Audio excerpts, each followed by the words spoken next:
ఏదో అడ్డిమరి గుడ్డి దెబ్బతో కాంగ్రెస్ గెలిచింది, రేవంత్ సీఎం అయ్యాడు.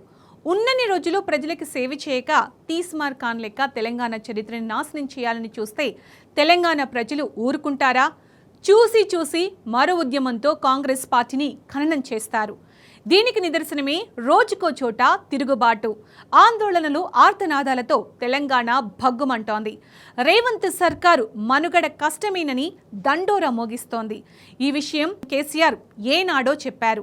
ఏదైనా పోరాటం చేసినప్పుడు పోరాటంలో గమ్యాన్ని ముద్దాడడం ఎంత ముఖ్యమో, ముద్దాడిన గమ్యాన్ని 10 తరాలకు అందేలా కాపాడడం కూడా అంతే ముఖ్యం.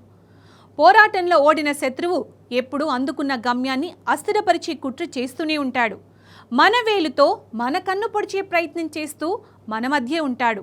అది రేవంత్ రూపంలో తెలంగాణకు అనుభవంలోకి వస్తూనే ఉంది. మనోడికి కత్తిచ్చి మనల్ని చంపే కుట్ర చేస్తున్న ఆంధ్రబాబుల భరతం పట్టేందుకు తెలంగాణ మరోసారి ఏకమవ్వాల్సిన తరుణం ఆసన్నమైంది.